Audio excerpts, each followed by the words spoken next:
Sa pambungad na eksena, ipinakilala sa atin ang ating pangunahing tauhan, si Wang Fei, na nakakulong sa isang matinding labanan laban sa isang kawan ng mga mandirigma sa gitna ng walang tigil na pagbuhos ng ulan. Sa kabila ng kanyang mga pinsala, ipinakita ni Fei ang pambihirang husay sa martial arts, pinanghahawakan ang kanyang sarili ng may husay at determinasyon.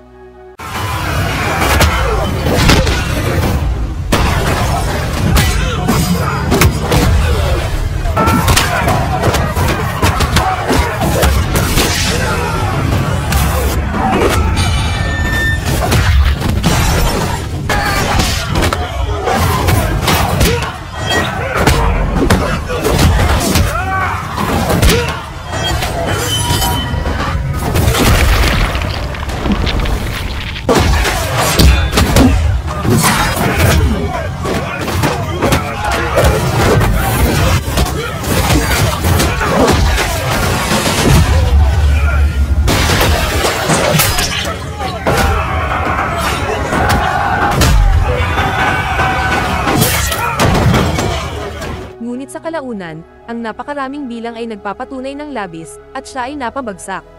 Sa kanyang walang malay na estado, muling lumitaw ang mga alaala mula sa kanyang pagkabata. Naalala niya ang mga araw na nag-operate sila ng kanyang ama sa isang orphanage. Isang araw, natuklasan nila ang isang batang lalaki, na kalaunan ay pinangalan ng Fiery, ay nawalan ng malay dahil sa pagod. Walang pag-aalinlangan, dinala nila siya pabalik sa ampunan at inalagaan siya pabalik sa kalusugan. Sa panahon ng pagbawi ni Fiery, hinikayat ni Fei ang bata na gumising, nangako na poprotektahan siya at idineklara ang kanyang sarili na hindi magagapi. Ang eksena ay sumulong ng ilang taon sa isa sa pinakamadilim na panahon sa kasaysayan ng bansa. Ang dinastiyang Qing ay mabilis na bumababa, napilayan ng paghihimagsik, digmaan, kaguluhan sa ekonomiya, at pagsalakay ng mga dayuhan. Hindi mabilang na buhay ang nawawala dahil sa mapanganib na kalagayan sa paggawa at talamak na pagsasamantala ng kapitalista. Lumipat ang eksena sa Whampoa Harbor, na kinokontrol ng dalawang dominanteng gang, ang Black Tiger at ang North Sea. Ang Black Tiger gang ay may malawak na impluwensya, hindi lamang nila kinokontrol ang daungan, ngunit nangingibabaw din sila sa mga pangunahing ipinagbabawal na negosyo, kabilang ang mga sugal, opium parlor, at bahay prostitution. Ang bawat operasyon ay pinamamahalaan ng tatlong ampon ni Master Louis, ang North Evil, Black Crow, at Old Snake. Sa puntong ito, nagpasya si Master Louis na kumuha ng ika-4 na ampon na anak. Ipinatawag niya ang isang grupo ng mga tapat na miyembro ng Black Tiger Jr., na nagsilbi sa gang sa loob ng mahigit 5 taon, kasama sa kanila ang ating bayani na si Wang Fei. Ang mga kandidato ay dinala sa harap ni Master Louis sa panahon ng isang interogasyon ng isang pinaghihinalaang taksil.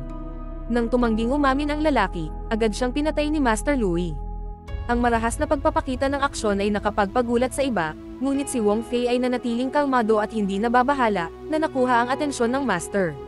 Sinimulan ni Master Louis ang pagsubok sa recruitment sa pamamagitan ng paghawak ng isang tasa sa bawat mandirigma habang nagbubuhos siya ng kumukulong tubig dito.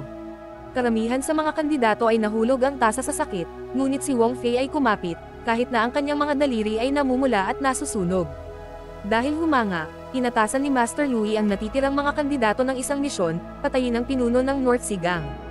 Ang magtagumpay ay magiging kanyang ika-4 na ampon. Dahil sa determinasyon, pinasok ni Wang Fei ang kuta ng gang sa sumunod na araw.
Nang ang ating bida ay napabagsak, isang kapwa miyembro ng gang ang dumating na nagngangalang Big Tooth. Nag-set up siya ng mga paputok upang makagambala sa mga kaaway at iligtas si Faye. Bumalik sa punong tanggapan ng Black Tiger, si Master Louie na humanga sa katapangan ni Faye, ay formal na kinuha siya bilang kanyang ika-4 na anak. Pinagalitan niya ang 3 pa niyang anak dahil sa kawalan ng killer instinct tulad ni Faye. Samantala, si Wulong, ang anak ng napatay na pinuno ng North Sea, ay galit nang makita ang pugat na ulo ng kanyang ama na nakadisplay sa daungan. Nangako ng paghihiganti, nangako siyang sisirain ang Black Tiger Gang. Sa sandaling gumaling na ang mga sugat ni Wong Fei, sumailalim siya sa huling pagsisimula, isang seremonyal na tato sa likod na nagmamarka sa kanya bilang ampon na anak ni Master Louie. Sa panahon ng proseso, nakipag-usap siya sa matandang tattoo artist, na nagbabahagi ng mga lihim tungkol sa Black Tiger Gang. Isa na rito ang tungkol sa lihim na money vault ng gang, na mabubuksan lamang gamit ang 2 magkaibang susi. Ang 2 susi na ito, ang bawat isa ay hawak ng 2 ampon na anak na may pinakamaraming kumikitang negosyo. Si Black Crow na nangangasiwa sa pagsusugal, at Old Snake na namamahala ng prostitution. Ang unang gawain ni Faye bilang ampon na anak ay ang manguna sa isang pag-atake sa teritoryo ng North Sea. Nagtagumpay ang misyon, at kontrolado na ng Black Tiger Gang ang daungan.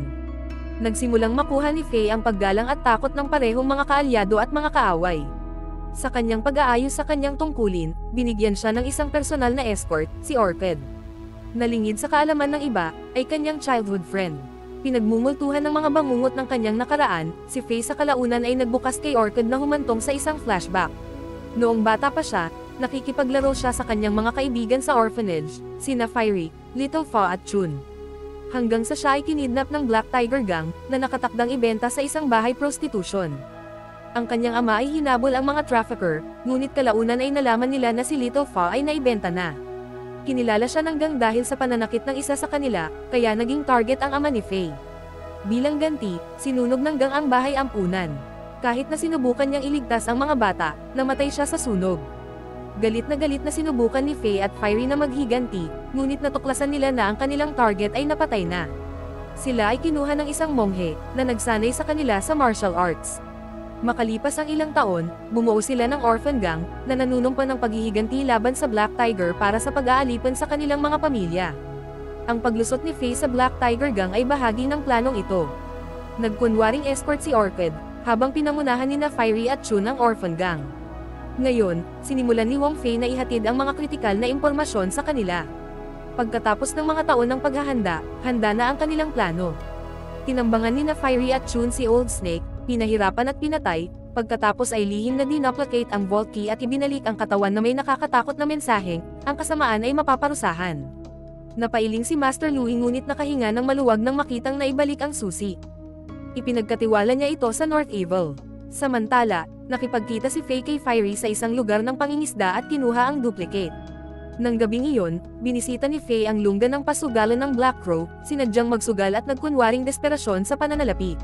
Nang tumanggi si Black Crow na pahiramin siya ng pilak, ibinigay ni Faye ang duplicate na susi, na sinasabing kinuha niya ito mula sa North Evil. Dahil sa pag-aalinlangan, dinala ni Black Crow si Wong Fei sa vault. Ang kanyang hinala ay ganap na napawi nang na-unlock ng duplicate na susi ang vault.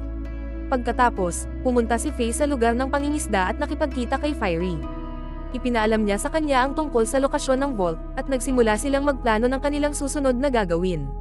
Nang gabing iyon, ipinakita ni Master Louie kay Faye ang kanyang koleksyon ng espada, kasabay nito, si Wulang na nalaman na ang punong tanggapan ay walang nagbabantay, ay naglunsad ng isang pag-atake. At isang labanan ang naganap.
Sinabi ni Wong Fei na ayaw niya siyang patayin.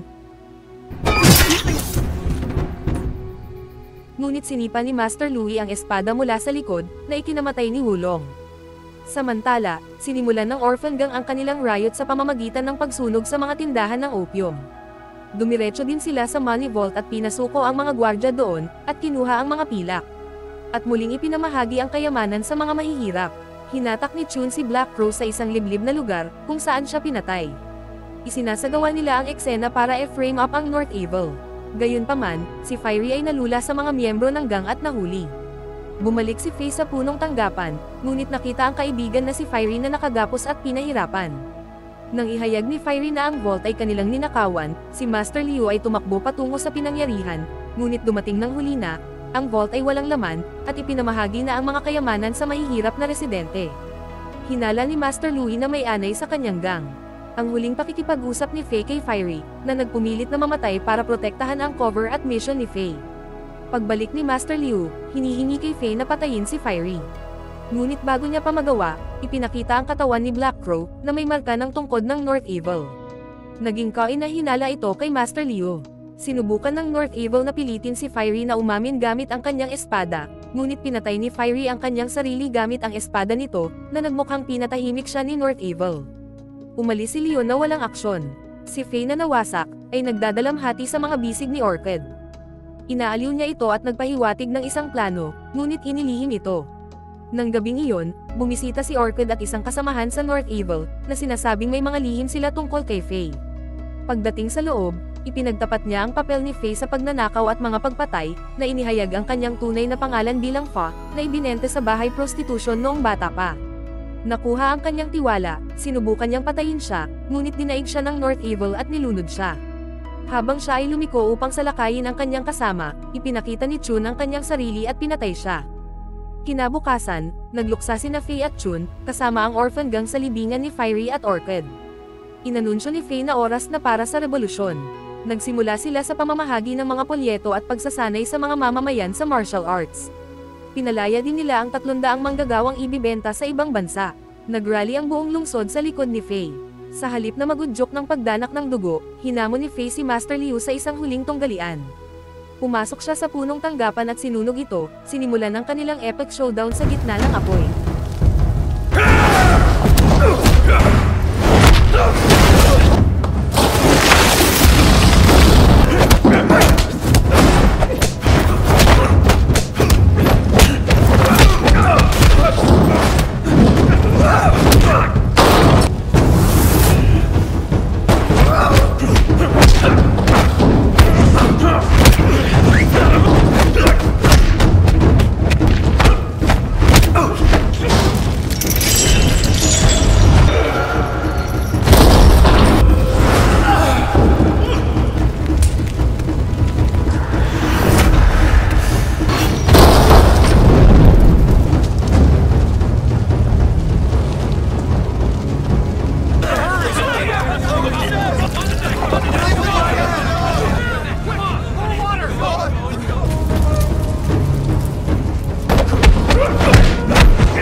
Ayaw din niya patayin ang kanyang bagong ama, at nahuli niya ang kamay nito sa takdang oras.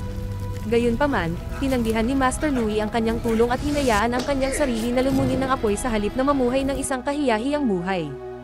Sa pagkatalo ng Black Tiger Gang, sa wakas ay libre na ang Whampoa Harbor. Pinamumunuan na ngayon ni Faye at ng Orphan Gang ang lungsod. Nagtapos ang pelikula sa pagpapasinaya ni Faye ng isang bagong paaralan ng martial arts, isang simbolo ng kapayapaan, katarungan, at isang mas maliwanag na hinaharap. Maraming salamat po sa inyong panonood at hanggang sa muli.